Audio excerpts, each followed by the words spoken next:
Channel maths concept academy. मेरा नाम रवि, मैं आपके मैथमेटिकल कंटेंट और साथ ही साथ केवीएस की अपडेट लेके आता हूँ।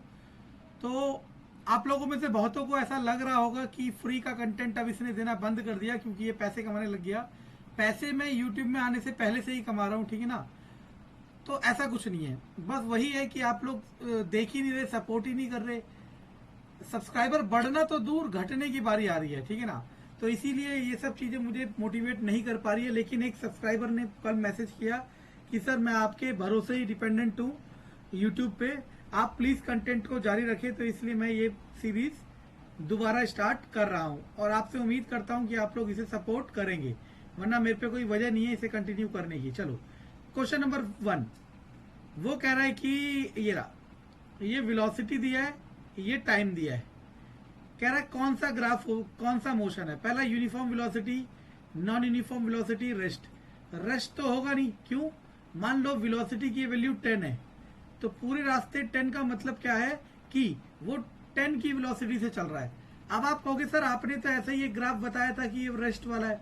वो ग्राफ बच्चों ये था डिस्प्लेसमेंट और टाइम का ग्राफ, क्योंकि इसका मतलब है कि अगर डिस्प्लेसमेंट 10 है तो डिस्प्लेसमेंट 10 ही है, या डिस्टेंस 10 है तो डिस्टेंस 10 ही है। क्यों? क्योंकि वो मूव नहीं कर रहा। इस केस में रेस्ट वाला खत्म हो जाता है। यूनिफॉर्म एक्सेलरेशन को हटा सकते हैं, ठीक है ना। क्यों?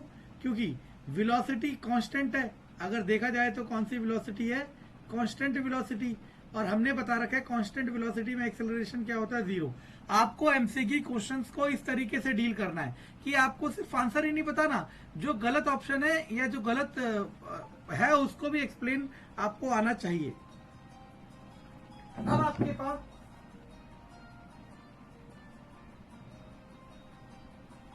आपके पास बची दो चीजें। एक तो यूनिफॉर्म वेलोसिटी और एक non uniform velocity. Uniform velocity होता है एक समान वेग, तो एक समान ही तो है। चलो, अगर यही डिस्टेंस टाइम का ग्राफ होता तो इसे यूनिफॉर्म कहता डिस्प्लेसमेंट टाइम का, और इसे नॉन यूनिफॉर्म कहता। तो answer number A. What is the slope of distance and time graph? देखो, स्लोप का मतलब होता है परपेंडिकुलर बाय बेस, याद रखना है। तो परपेंडिकुलर, ये क्या दे रखा है? यहां वेलोसिटी दे रखा है, एक्सेलरेशन सही है। देखो, ये डिस्टेंस मान लो, और डिस्टेंस नहीं डिस्प्लेसमेंट। स्लोप होता है पी बाय बी। अब सुनने की कोशिश करना है, यहाँ परपेंडिकुलर एक्सिस पे कौन है? डिस्प्लेसमेंट, और बेस एक्सिस पे कौन है? टाइम। तो डिस्प्लेसमेंट बाय टाइम, ये हमारा क्या होता है? एक्सेलरेशन। ये वाला क्वेश्चन नहीं करेंगे क्योंकि इसमें डाटा सही से नहीं दिखा रखा। वो कह रहा है पूरे जर्नी का निकालो, लेकिन वो निकाल आधे का रहा है। चलो हटाओ। The velocity of body at a point B, ये पॉइंट ए है, ये पॉइंट बी है। बी पे वेलोसिटी आपने देखा, ये तो वेलोसिटी एक्सिस है, तो आपको कुछ नहीं करना, इस पे जो भी वैल्यू रिप्रेजेंट है वो करना है।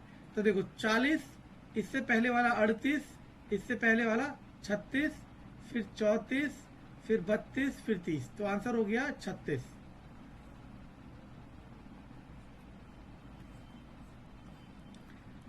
एक्सेलरेशन यूनिट हम बता चुके हैं, एक्सेलरेशन होता है v minus you by T. अब मैंने आपको कहा था 3 किलोग्राम में से 2 किलोग्राम घटाओगे तो 1 किलोग्राम बचेगा। यूनिट सब्ट्रैक्ट नहीं होती, उसके आगे का इंटीजर कह लो या फिर अमाउंट कह लो, मैग्नीट्यूड कह लो, वो सब्ट्रैक्ट होता है। तो वेलोसिटी की ऐसा यूनिट होती है मीटर सेकंड माइनस 1, और नीचे टाइम की होगी सेकंड, ये भी ऊपर जाएगा तो metre second minus 2।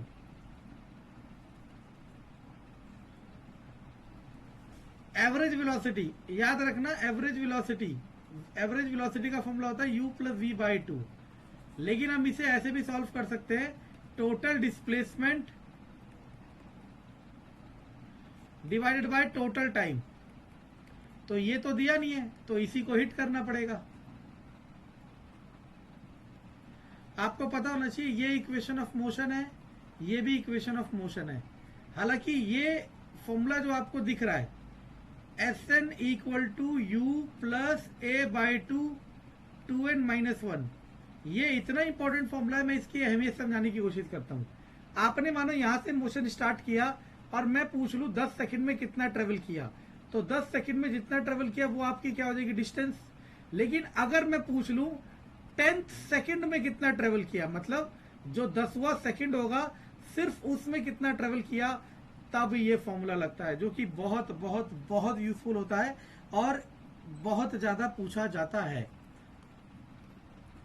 N object travel 20 metre in 5 second and 40 metre इतना एवरेज स्पीड। एवरेज स्पीड का फॉर्मूला मैंने क्या बताया, total distance divided by total time.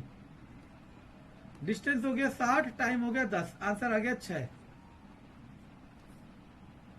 Next question, आप लोगों में से जिसने मेरी रेगुलर वीडियो देखी है, ये एनसीईआरटी का क्वेश्चन है, मैं करा चुका हूं।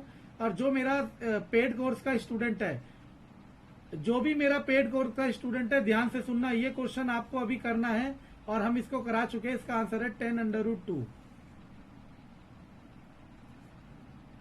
10√2, ठीक है ना। और मैं YouTube पे भी डाल चुका हूं, पेड कोर्स वालों को तो अभी मैंने कराया लास्ट सैटरडे, ठीक है ना। और फिर भी किसी को नहीं आता तो कमेंट में बोल सकता है, मैं करा दूंगा बच्चों, ठीक है, बहुत बार करा रखा है। A man traveled at a distance 20 kilometre from his home to office and 10 kilometre toward his back house. ये होम से ऑफिस 20 किलोमीटर गया, फिर 10 किलोमीटर वापस आ गया।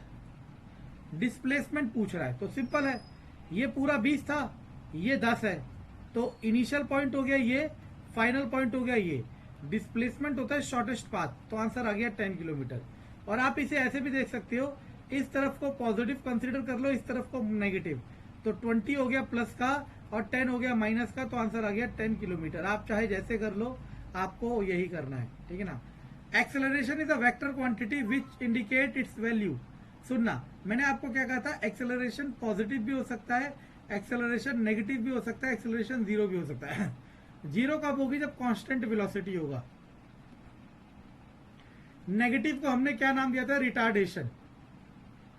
और नेगेटिव वाले को ही हमने कहा था कब, जब वेलोसिटी आपकी डिक्रीज हो रही होगी। इसे तो एक्सेलरेशन ही कहते हैं, और इसका मतलब है जब वेलोसिटी इंक्रीज हो रही होगी। कैन बी पॉजिटिव, नेगेटिव और zero. Rate change of displacement, मैंने कहा था रेट चेंज का मतलब होता है डिवाइडेड बाय टाइम। तो ऊपर तो डिस्प्लेसमेंट आ गया, नीचे टाइम आ गया। डिस्प्लेसमेंट बाय टाइम किसके इक्वल होता है, वेलोसिटी। फॉर्मूला ही वेलोसिटी का है। अगर रेट चेंज ऑफ वेलोसिटी होता तो वेलोसिटी बाय टाइम वो किसका होता है, एक्सेलरेशन का। चीजें बहुत आसान है, एक बार आप पकड़ने की कोशिश करो। ये नई चीज होगी, बहुत बच्चों के लिए मैं सिखा देता हूं। एंगल नापने के बहुत सारे तरीके होते हैं, उनमें से एक तरीका जो हम नापते हैं डिग्री, जो पढ़ा है हमने 180 डिग्री, 90 डिग्री, 30 डिग्री। एक तरीका होता है, यानी कि एक यूनिट होती है रेडियन। अब आपको डिग्री से रेडियन और रेडियन से डिग्री कन्वर्ट करना आना चाहिए। You should know the conversion between radian to degree and degree to radian. और मैं इतना आसान तरीका बताने जा रहा हूं कंसेप्ट के साथ कि आपको जिंदगी भर दिक्कत नहीं होगी अगर आप थोड़ा भी समझ जाते हो तो। आपको पता है ये पूरा एंगल कितना होता है, 360 डिग्री। मतलब यहां से स्टार्ट करके यहां वापस आते हैं, मतलब पूरा एंगल 360 डिग्री। और याद रखना, रेडियन में इस पूरे को कहते हैं 2 पाई रेडियन, यानी कि 360 डिग्री ही 2 पाई रेडियन के इक्वल है। यही एक बेसिक फॉर्मूला है जिससे सारे क्वेश्चन आप कर सकते हो। दिमाग लगाओ, 360 डिग्री 2 पाई रेडियन है, तो 180 मतलब इसका हाफ हो गया। अगर इसका हाफ कर रहे हो तो वहां पे भी क्या कर दोगे, हाफ कर दोगे, आंसर आ जाएगा पाई रेडियन। इसे आप इस तरीके से भी करा सकते हो, 360 डिग्री बराबर 2 पाई रेडियन, 1 डिग्री बराबर 2 पाई बाय 360 रेडियन, और 180 degree equal to 180 into 2 pi by 360 radian, that is pi radian. और चाहे तो आप डायरेक्टली भी कर सकते हो। आई होप आपको एक वीडियो पसंद आई होगी। जो भी सीरियस एस्पायरेंट है उसे वीडियो जरूर पसंद आई होगी। और मैं बार बार कह रहा हूं, जो मैं पेड कोर्स चला रहा हूं वो क्यों चला रहा हूं वो एक अलग चीज है, क्योंकि मैं अपने आप को प्रूफ करना चाहता हूं। प्रूफ करने के लिए मेरे बच्चों का सिलेक्शन होना जरूरी है, और सिलेक्शन जब ही होगा जब वो पढ़ेंगे, और पढ़ेंगे जब उनका रोकड़ा जाएगा, ठीक है ना, वो अलग चीज है। लेकिन मैं बार बार कह रहा हूं, यूट्यूब मेरी प्राइमरी क्या कहते हैं इनिशिएशन था, इसको मैं हमेशा रिस्पेक्ट करता हूं। लेकिन ये जब ही रिस्पेक्ट या जब ही मुझे मोटिवेट कर पाएगा जब आप चैनल को प्यार दिखाएंगे, ठीक है ना। धन्यवाद।